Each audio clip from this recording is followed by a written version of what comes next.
Everyone, स्वागत है आपका आपके अपने YouTube channel new education wire पर। आज की क्लास में हम लोग चैप्टर नंबर 7 को कंप्लीट करेंगे और 1 से लेकर 6 तक के चैप्टर को हमने कंप्लीट कर लिया। साथ में इसके शॉर्ट नोट्स भी प्रिपेयर कर लिए हैं हम लोग। तो अभी 7 चैप्टर को देखेंगे और इस बार आप लोग अपने नोट्स खुद बनाएंगे, शॉर्ट नोट्स। जहाँ जहाँ इम्पोर्टेंट चीज़ें मैं आपको बताऊंगी, खुद से बनाने का प्रयास करिएगा। अगर प्रॉब्लम होगी तब मैं अपने नोट्स दिखाऊंगी आपको, ठीक है। तो चैप्टर नंबर 7 कौन सा है? पौधों को जानिए। चलिए अब हम इसको स्टार्ट करते हैं। पौधों को जानिए। अब इस चैप्टर थोड़ा बड़ा है, इसलिए यहाँ पर जो मेन चीज़ें उसको हम पढ़ते हुए चलेंगे। बाकी कुछ चीज़ों को देखेंगे जिससे कि हमारा फ्लो टूटे ना, चीज़ें समझ में आए। प्रकृति भ्रमण, बच्चे जो है प्रकृति भ्रमण कर रहे हैं। अब यहाँ पर नई चीज़ों को सीखेंगे। सबसे पहले हम देखेंगे कि शाख, झाड़ी और वृक्ष ये सब क्या होते हैं, इन सब में अंतर क्या होता है। हरे एवं कोमल तने वाले पौधे क्या कहलाते हैं? शाख कहलाते हैं। हरे एवं कोमल पौधे, तने वाले पौधे शाख कहलाते हैं। ये सामान्यतः छोटे होते हैं। अभी ये जो चित्र दिया गया है इसमें सारी चीज़ें क्लियर होंगी। ये झाड़ी, ये वृक्ष। कुछ पौधों में शाखाएं तने के आधार के समीप से निकलती हैं। तना कठोर होता है परंतु अधिक मोटा नहीं होता। इन्हें क्या बोलते हैं? झाड़ी। कुछ पौधे बहुत ऊंचे होते हैं तथा इनके तने सुदृढ़ एवं गहरे भूरे होते हैं। इनमें शाखाएं भूमि से अधिक ऊंचाई पर तने के ऊपरी भाग से निकलती हैं। इन्हें क्या बोलते हैं? वृक्ष।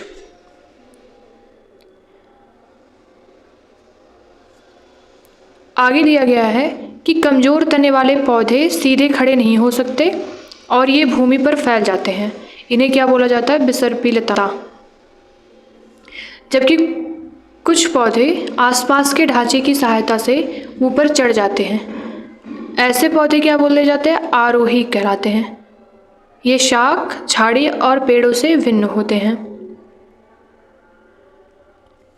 और ये मनी प्लांट का जो पौधा होता है, अगर मतलब इसको किसी चीज़ का सहारा दिया जाए तब ये ऊपर की ओर चढ़ भी जाता है ना। आगे दिया गया है क्रियाकलाप। अब इस तना फिर क्रियाकलाप 2 है। इसमें क्या किया जा रहा है? जैसे ये अब इसमें तना का क्या कार्य होता है, इन सब चीज़ों को बताया जाएगा और किस प्रकार से जल जो है तने में ऊपर की ओर चढ़ता है उसको क्रियाकलाप के माध्यम से समझाया गया है, ठीक है। तने में जल ऊपर चढ़ता है, कहाँ? इसमें बी में दिखाया गया है, ए में। इसके बाद तने के खुले सिरे का विवर्धित दृश्य इस प्रकार से रहेगा। इसमें लाल रंग भी डाल दिया गया है। जल में लाल स्याही की कुछ बूंदें डाल दिया गया। इसके बाद शाख के तने को आधार से काटकर गिलास में रखा गया। फिर अगले दिन इन शाखाओं का अवलोकन करने पर क्या हुआ? कुछ भाग इसके लाल नजर आने लगे इस प्रकार से। तो जिससे क्या स्पष्ट हुआ कि जल तने में ऊपर की ओर चढ़ता है, अर्थात तना जल का संवहन करता है।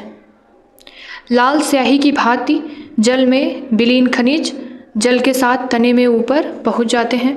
जल तथा खनिज तने की पतली नलिकाओं द्वारा पत्तियों तथा पौधे के अन्य भागों तक पहुंचते हैं। अब हम देखते हैं कि पत्ती क्या होता है। अभी तक हमने क्या क्या समझा? हमने तना को देखा, तना के बारे में चीज़ें समझी और शाख, झाड़ी, वृक्ष को देखें। अगला टॉपिक है अपना पत्ती। अब हम पत्तियों को समझते हैं। पत्ती का वह भाग जिसके द्वारा वह तने से जुड़ी होती है क्या कहलाती है? पर्णवृंत। और पत्ती के चपटे हरे भाग को क्या बोला जाता है? फलक। ये रहा पर्णवृंत और ये क्या है? फलक।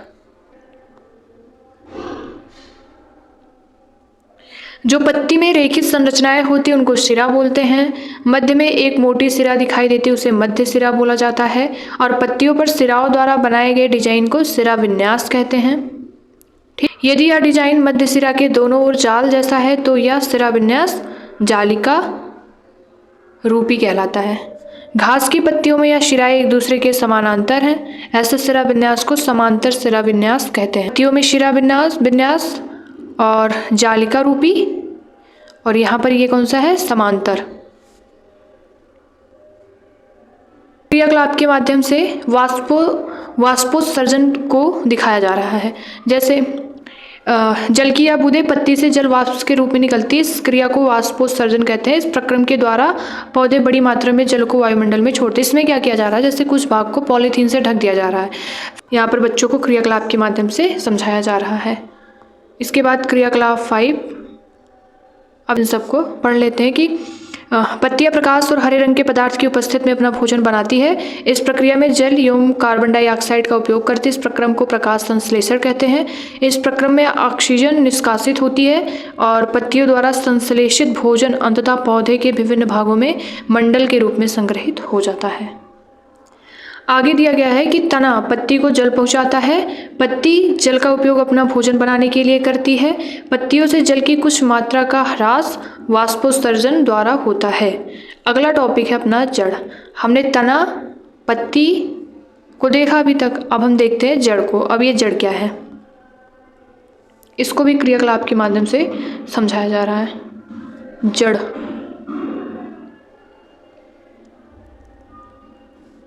अब जड़ें दो प्रकार की होती हैं, एक होता है मूसला जड़ और एक होता है रेशेदार जड़। यहाँ से क्वेश्चन बने हुए हैं, ठीक है। तो ये कौन सा जड़ है, इस प्रकार का जो जड़ होता है इसको मूसला जड़ बोलते हैं, और ये रेशेदार जड़। ये कौन सी पत्ती है, समांतर शिराविन्यास, ठीक। हमने देखा कि जड़ें मिट्टी से जल का अवशोषण करती हैं तथा तना जल एवं खनिज को पत्ती एवं पौधे के अन्य भागों तक पहुंचाता है। पत्तियां भोजन संश्लेषित करती हैं। यह भोजन तने से होकर पौधे के विभिन्न भागों में संग्रहित हो जाता है। इस प्रकार की कुछ जड़ों जैसे गाजर, मूली, शकरकंद, शलजम एवं टेपियोका आदि को हम खाते हैं। हम पौधे के अन्य भागों को भी खाते हैं जहाँ भोजन भंडारित रहता है। अब हम देखते हैं पुष्प को। जड़, तना, पत्ती, अगला टॉपिक क्या है, पुष्प। तो पुष्प में ये जैसे हमारा पुष्प है, इसमें इसको क्या बोला जाता है, पंखुड़ी, और ये क्या है, बाह्य दल। अब पुष्प के कितने भाग होते हैं, तो एक स्त्री केसर और दूसरा पुंकेसर, ठीक है। और ये अपना बाह्य दल था इधर पुष्प में, परागकोश, और ये जो चीज़ है इसको क्या बोलते हैं, तंतु। पुंकेसर के भाग कौन कौन से हुए, परागकोश और तंतु। और पुष्प के कितने भाग, दो, पुंकेसर और स्त्री केसर। इसके बाद हम स्त्री केसर के भाग देखें तो ये है वर्तिका, फिर वर्तिकाग्र, फिर अंडाशय, ठीक है। कौन कौन से पुष्प के भाग, पुंकेसर, स्त्री केसर।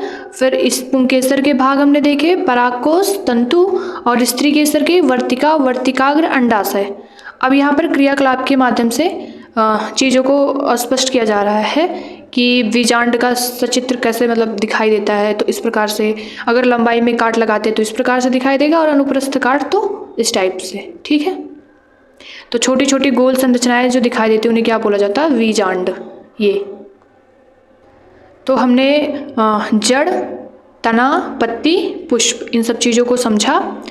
आगे जो है क्या दिया जा रहा है इसमें कि आपने पत्ती, तना एवं जड़ के लक्षण एवं कुछ कार्यों के विषय में पढ़ा। हमने विभिन्न पुष्पों की संरचना का भी अध्ययन किया। आप पुष्पों के कार्यों के विषय में अगली कक्षाओं में भी पढ़ेंगे, विस्तार से पढ़ना है हमें चीज़ों को, और हम फलों के विषय में भी अगली कक्षाओं में पढ़ेंगे।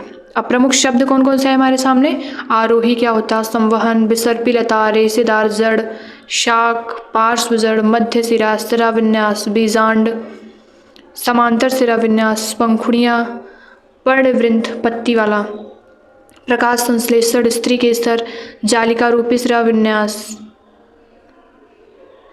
बाह्य दल, झाड़ी, पुंकेसर, मूसला जड़, वाष्पोत्सर्जन, वृक्ष और सिरा।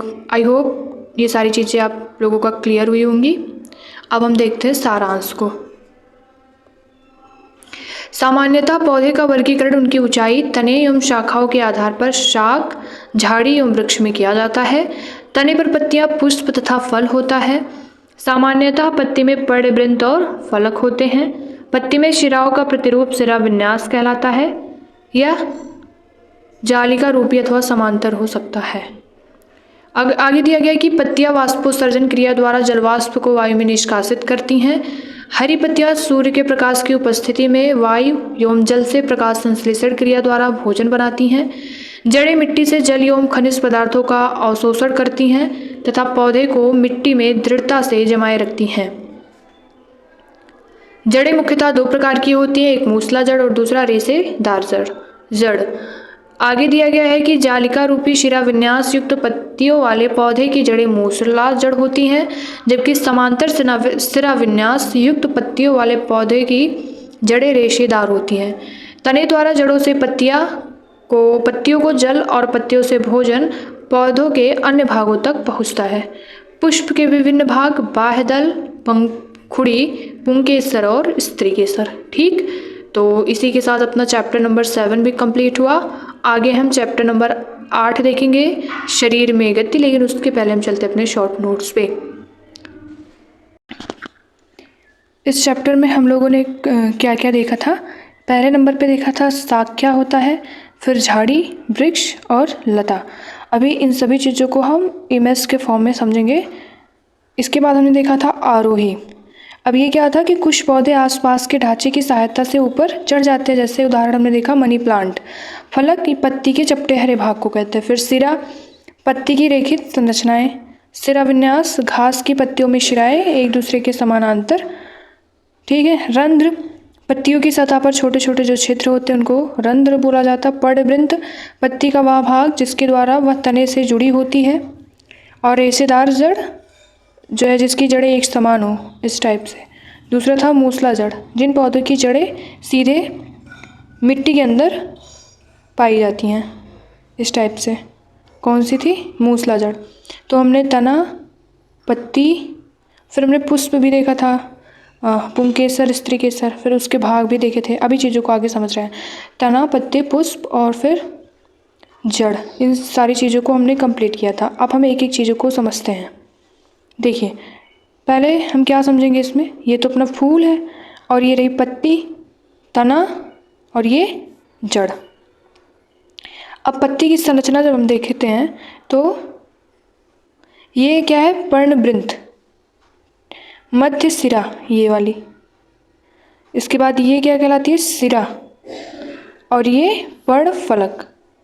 तो शायद अब चीज़ें आपको क्लियर हुई होंगी कि सिरा, मध्य सिरा, पर्णफलक, पर्णवृंत, ये सब हैं क्या? पत्ती की संरचना में हमने इस चीज़ों को समझा। इसके बाद जड़, ये हमने अपनी बुक में भी देखा था। ये कौन सा जड़ है? मूसला जड़। और ये रेशेदार जड़। मूसला जड़, रेशेदार जड़। फिर पुष्प, इसको हम समझेंगे। इसमें ये क्या है? बाह्यदल इसको बोला जाता है। फिर ये पंखुड़ी और ये क्या है? तंतु को क्या बोलेंगे? पुंकेसर। फिर ये है वर्तिकाग्र, वर्तिका, और फिर ये अंडाशय। फिर इसको क्या बोला जाता है? इन सभी को स्त्रीकेसर। तो हमने पुष्प को भी देखा और जड़, पत्ती, तना, इन सबको हमने कंप्लीट किया। तो मिलते हैं नेक्स्ट वीडियो में नए चैप्टर के साथ, चैप्टर नंबर 8। ठीक, थैंक यू सो मच।